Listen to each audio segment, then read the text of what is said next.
First question है triangular basis of teacher education. इसके अंदर तीन चीज़ों के बारे में डिस्कस करना है, philosophical basis, sociological basis and psychological basis. जब भी टीचर एजुकेशन में टीचर्स को ट्रेनिंग दी जाती है तो वो ट्रेनिंग के अंदर जो भी नॉलेज है वो तीन डिसिप्लिन से डिराइव किया जाता है, फ़िलोसफी से, सोशियोलॉजी से और साइकोलॉजी से। इसमें फर्स्ट बेसिस है फ़िलोसफिकल बेसिस।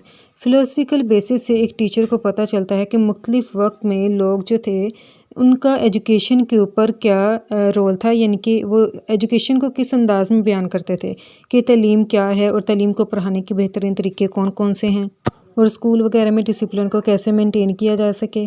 फ़िलोसफिकल बेसिस से एक टीचर को पता चलता है एजुकेशन के क्या एम्स हैं और एजुकेशन की क्या नेचर है और फिर टीचर ने अपने स्टूडेंट के साथ कैसे डील करना है।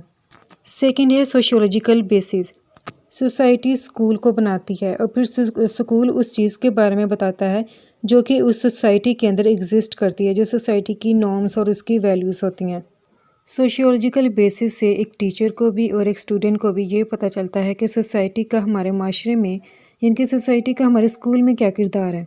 साइकोलॉजिकल बेसिस, क्लास के अंदर देखा जाए तो हर एक स्टूडेंट का मेंटल लेवल डिफरेंट होता है और उसका बिहेवियर डिफरेंट होता है, इसलिए टीचर को चाहिए कि वह स्टूडेंट का जो लेवल ऑफ अंडरस्टैंडिंग है और उसका जो बिहेवियर है, इन दोनों चीज़ों को मद्देनज़र रखते हुए अपनी टीचिंग को परफेक्ट बनाए, यानी कि अपनी टीचिंग को इस तरह से मॉडिफाई करे कि स्टूडेंट को भी टीचर की समझ आ जाए। साइकोलॉजिकल बेसिस से ही एक टीचर को पता चलता है कि उसकी क्लास के अंदर जो स्टूडेंट्स हैं हर किसी का मेंटल लेवल डिफरेंट है और उनका बिहेवियर भी डिफरेंट है।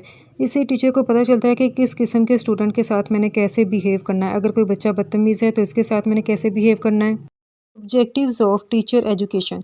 अब जैसे कि बीएड के स्टूडेंट है वो टीचर एजुकेशन के ऊपर ही फोकस कर रहे हैं, तो उन्हें ये पता होना चाहिए कि वो बीएड क्यों कर रहे हैं, उनको बीएड करने का क्या मकसद है। तो यहाँ पर हमने इसके कुछ ऑब्जेक्टिव्स देखने हैं। पहला ऑब्जेक्टिव है subject matter knowledge.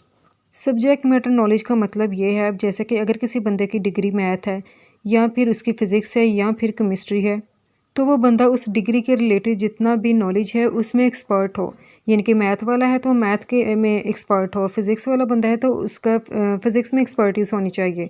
Subject matter knowledge एक मोस्ट इंपॉर्टेंट ऑब्जेक्टिव है। सेकंड ऑब्जेक्टिव है पैडागोजिक स्किल्स। पैडागोजिक स्किल्स का क्या मतलब है कि टीचर को ये पता होना चाहिए कि उसने कौन से टीचिंग मेथड को यूज़ करते हुए बच्चों को पढ़ाना है।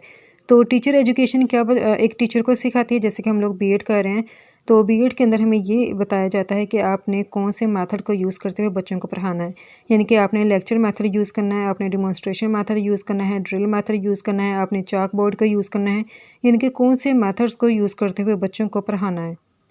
थर्ड ऑब्जेक्टिव है इसके अंदर लर्नर साइकोलॉजी। अब जैसे कि हम लोग बीएड कर रहे हैं तो इसके अंदर हम लोगों को ये बताया जाता है कि क्लास के अंदर हर एक बच्चे का जो मेंटल लेवल है वो डिफरेंट होता है, हर एक बच्चे का जो बिहेवियर है वो भी डिफरेंट होता है और हमें ये भी बताया जाता है कि किस किस्म के बिहेवियर वाले स्टूडेंट के साथ आपने कैसे डील करना है।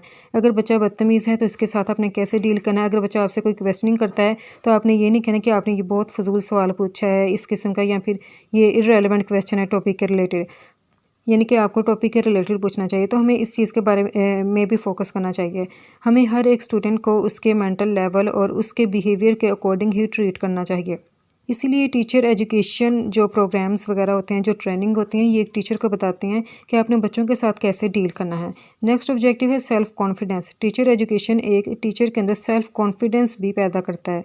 अब जैसे कि बीएड सेकंड सेमेस्टर में जो 14 दिन के लिए टीचिंग प्रैक्टिस होती है, उसके अंदर टीचर को ऑब्जर्वेशन के बारे में बताया जाता है, यानी कि उन्होंने कैसे चीज़ों को ऑब्जर्व करना है। तो इससे टीचर के अंदर सेल्फ कॉन्फिडेंस भी आता है कि अगर वहाँ पर जाकर वो पढ़ाता है तो उसके अंदर सेल्फ कॉन्फिडेंस बिल्ड होता है।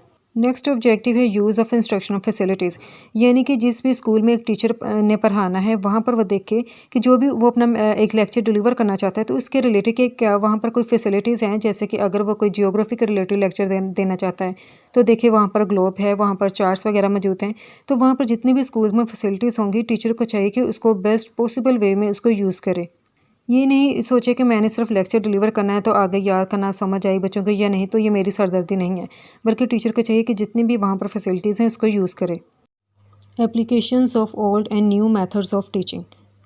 इस टॉपिक के अंदर हमने देखना है कि पुराने वक्तों में पढ़ाने के कौन से तरीके थे और इस वक्त कौन से तरीके राइज हैं। इसमें सबसे पहले अप्रोचेस देख लेते हैं। एक है टीचर सेंटर्ड अप्रोच और दूसरी है student centred approach. Teacher centred approach एक ऐसी अप्रोच है जिसमें मेन फोकस एक टीचर है, स्टूडेंट नहीं होते। यानी कि टीचर आया क्लास के अंदर, उसने अपना लेक्चर डिलीवर किया और चला गया। स्टूडेंट को समझ आई या नहीं आई, ये टीचर की सरदर्दी नहीं है। यहाँ पर टीचर का दिल किया जिस भी मेथड को यूज़ करते हुए पढ़ाने का वो पढ़ा देगा। वो हर एक स्टूडेंट की जो इंडिविजुअल नीड्स है कि किसको कौन सा बेस्ट मेथड लगता है उसको वो चूज़ नहीं करेगा, बल्कि टीचर की मर्ज़ी है कि वो जिस भी मेथड को यूज़ करते हुए स्टूडेंट को पढ़ाता है। इसको बोलते हैं टीचर सेंटर्ड अप्रोच, जिसमें मुकम्मल अथॉरिटी एक टीचर के पास होती है। दूसरी अप्रोच है स्टूडेंट सेंटर्ड अप्रोच, जिसमें टीचर भी इन्वॉल्व होता है और स्टूडेंट भी इन्वॉल्व होता है, और वो कोलैबोरेशन उनके दरमियान होता है और वो कोऑपरेटिवली मिलकर काम करते हैं। और इसमें ज़्यादातर जो चीज़ इन्वॉल्व होती है वो होते हैं स्टूडेंट्स। जैसे कि टीचर है, उसने बच्चों को प्रोजेक्ट दे दिया तो सभी स्टूडेंट मिलकर काम करते हैं और एक दूसरे से सीखते हैं। पोस्टर कंपटीशंस वगैरह मिलते हैं और डिबेट्स वगैरह भी। जो इसके अंदर देखा जाए स्टूडेंट सेंटर्ड अप्रोच के अंदर, इसके अंदर स्टूडेंट स्किल्स भी डेवलप करते हैं। स्टूडेंट सेंटर्ड अप्रोच एक स्पोर्टिव अप्रोच होती है। इसके अंदर स्टूडेंट एक दूसरे के साथ कोलैबोरेशन करते हैं, एक दूसरे की हेल्प करते हैं और एक दूसरे से सीखते हैं।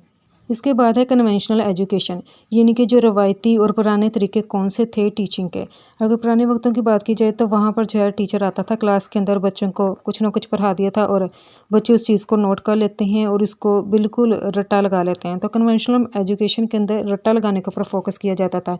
यहाँ पर कोई प्रैक्टिकल नॉलेज नहीं दिया जाता था।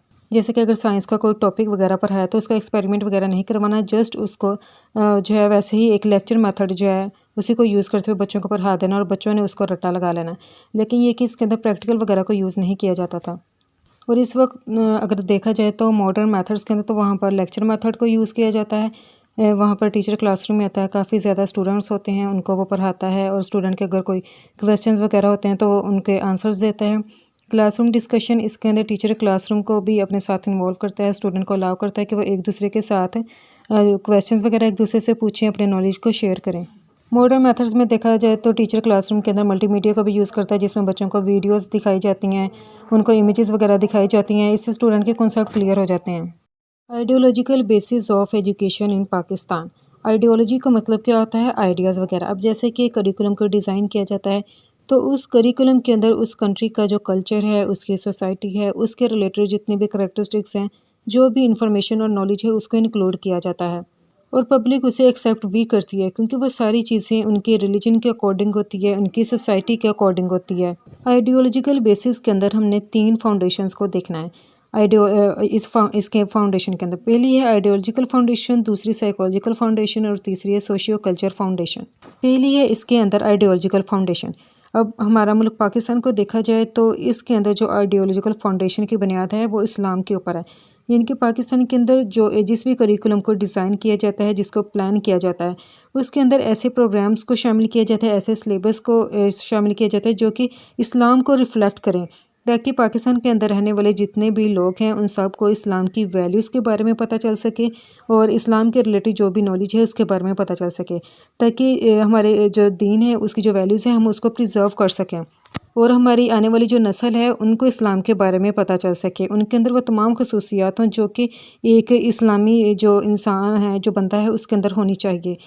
इसलिए इस्लामिक जो पाकिस्तान के अंदर देखा जाए तो आइडियोलॉजिकल फाउंडेशन की बुनियाद किस चीज़ के ऊपर है? इसका जो रिलीजन है इस्लाम, उसके ऊपर है।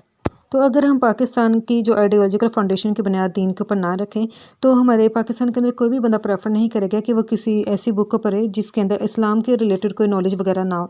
इसलिए हमारे पाकिस्तान के अंदर जो करिकुलम है उसको आइडियोलॉजिकल फाउंडेशन के ऊपर तैयार किया जाता है। अब जैसे कि आप लोग देख सकते हैं कि छोटी क्लासेस में भी हैं बच्चे या फिर 9th 10th भी है तो वो इस्लामियत को पढ़ते हैं, उसमें उनको मुख्तलिफ़ किस्म की चीज़ों के बारे में बताया जाता है। जैसे कि उनको सब्र तहम्मुल के बारे में चैप्टर होता है, तकवा के बारे में चैप्टर्स होते हैं, मुख्तलिफ़ जो जंगें वगैरह थी, गज़वा थे, उनके बारे में बताया जाता है। सेकंड फाउंडेशन है साइकोलॉजिकल फाउंडेशन। अब जैसे कि हमें पता है कि हमारे माशरे के अंदर जो स्टूडेंट्स हैं, हर एक स्टूडेंट की पर्सनैलिटी में डिफरेंस है, हर किसी का लर्निंग स्टाइल भी डिफरेंट है और हर किसी की जो मेंटल एबिलिटी है, जो अंडरस्टैंडिंग लेवल है, वो भी डिफरेंट है। तो हमें चाहिए कि एक ऐसे मेथड को यूज़ करें पढ़ाते हुए कि जो हर एक स्टूडेंट की जो नीड्स हैं उसके ऊपर पूरा उतरे। ये ना हो कि आप पढ़ाते जा रहे हैं और आपके स्टूडेंट को आपकी समझ ही नहीं आ रही, तो फिर आपको अपने मेथड्स को चेंज करने की ज़रूरत है। इसलिए करिकुलम बनाते हुए जो साइकोलॉजिकल फाउंडेशंस हैं उसको भी मद्देनज़र रखा जाता है कि एक ऐसे मेथड्स को शामिल किया जाए जो कि स्टूडेंट की ज़रूरियात को पूरा कर सके। जैसे कि जो कंटेंट हमने बनाया है वो इंटरेस्टिंग हो, तो फिर भी स्टूडेंट उसको अच्छे से समझ सकते हैं, बजाय ये कि आप कॉम्प्लेक्स टॉपिक पढ़ाना स्टार्ट करें। आपको चाहिए पहले आप सिंपल से स्टार्ट करें, सिंपल से आप कॉम्प्लेक्स की तरफ मूव करें। और क्लास में बच्चे क्वेश्चंस वगैरह करते हैं तो आप उनकी तारीफ़ करें, उनको और ज़्यादा मोटिवेट करें, और ताकि दूसरे स्टूडेंट्स भी क्वेश्चंस वगैरह पूछ सकें। थर्ड फाउंडेशन है सोशियो कल्चरल फाउंडेशन। अब देखिए, करिकुलम को कौन डिज़ाइन करता है, करिकुलम का कौन प्लान करता है? सोसाइटी के बंदे ही प्लान करते हैं। तो जब वो बंदे उस सोसाइटी के अंदर रहते हैं तो वो उस सोसाइटी से मुतासिर होते हैं, उसकी सिविलाइजेशन से मुतासिर होते हैं। तो इस तरह वो उस कंट्री की जो सोसाइटी है, उसकी जो सिविलाइजेशन है, उसके अकॉर्डिंग जो भी नॉर्म्स और वैल्यूज़ होती हैं उसको करिकुलम के अंदर इंक्लूड करते हैं। और उससे पता चलता है कि उस सोसाइटी के रिफ्लेक्शन के बारे में कि यहाँ के रहने वाले लोग कैसे हैं, एक दूसरे के साथ वो कैसे कोलैबोरेशन करते हैं, ये क्या खाते थे और क्या ये पहनते थे, और मतलब कि इन चीज़ों के बारे में पता चलता है किसी भी सोसाइटी की। तो जो करिकुलम होता है ये सोसाइटी की जो डिमांड्स हैं इसके ऊपर पूरा उतरता है। ये concept of guidance and counselling, इसमें हमने देखना है कि गाइडेंस और काउंसलिंग का क्या किरदार है। अगर देखा जाए तो गाइडेंस जो है एक स्टूडेंट की प्रोफेशनल लाइफ को मैनेज करती है, स्टूडेंट को इस काबिल बनाती है कि वो अपनी सोसाइटी को अप्रिशिएट कर सके। जैसे कि आप पाकिस्तान की सोसाइटी में रहते हैं, तो जब आप यहाँ से किसी दूसरी कंट्री में जाते हैं तो आपको उनका रहन सहन, उनका काम करने का तरीका, या कैसे वो लोग बात करते हैं, कैसे उनका आपस में इंटरेक्शन है, वो बहुत अजीब लगता है। और आपको फिर ये फील होता है कि हमारा जो कल्चर था, हमारी जो सोसाइटी थी, वही एक अच्छी सोसाइटी है। इसीलिए जो गाइडेंस है ये एक स्टूडेंट को इस काबिल बनाती है कि वो अपनी सोसाइटी को अप्रिशिएट करता है। काउंसलिंग से क्या होता है, काउंसलिंग का क्या रोल है? काउंसलिंग जो है एक स्टूडेंट के टैलेंट को आइडेंटिफाई करती है, एक स्टूडेंट को बताती है कि उसके अंदर कौन कौन सी जो है काबिलियतें हैं। इससे स्टूडेंट को अपने टैलेंट के बारे में पता चलता है। काउंसलिंग ये भी बताती है स्टूडेंट को कि आपने अपनी जो हेल्थ है उसको कैसे मेंटेन करना है, और अगर आपकी जो सेहत है वो ख़राब हो गई है तो उसके आपके ऊपर कौन कौन से इम्पैक्ट्स हो सकते हैं। मेथड्स काउंसलिंग या गाइडेंस के जो है इसके लिए देखा जाए तो ग्रुप काउंसलिंग भी हो सकती है, ये इंडिविजुअल काउंसलिंग भी हो सकती है। ग्रुप के अंदर देखा जाए तो दो या दो से ज़्यादा जो स्टूडेंट्स होते हैं, जैसे कि उसका एक ग्रुप है, तो हमें पता है कि जैसे कि अगर एक क्लास है मेरी, उसके अंदर मैं कहूँ कि 20 बच्चे हैं, उसमें 3 बच्चे ऐसे हैं जिनको किसी किस्म का कोई प्रॉब्लम है, और मुझे लग रहा है कि इन तीनों की प्रॉब्लम जो है वो एक जैसे ही हैं। तो मैं सोचती हूँ कि क्यों ना मैं एक बजाय ये कि एक बच्चे से को एक मशवरा दूँ, दूसरे को दूँ, तीसरे को दूँ, तो मैं इन तीनों की इकट्ठी ही काउंसलिंग कर लूँ। तो ये होती है ग्रुप काउंसलिंग। इसके बाद आता है इंडिविजुअल काउंसलिंग, कि इसमें आप एक बच्चे से जो है उसका मशवरा मतलब कि जो भी उसको गाइड वगैरह आप करते हैं, सेपरेटली आप करते हैं। जब आपको पता चलता है कि क्लास के अंदर मुख्तलिफ़ किस्म के प्रॉब्लम्स एग्जिस्ट करते हैं, तो आप उसमें सेपरेटली हर एक स्टूडेंट को जो है काउंसलिंग करते हैं, उसको गाइड वगैरह करते हैं।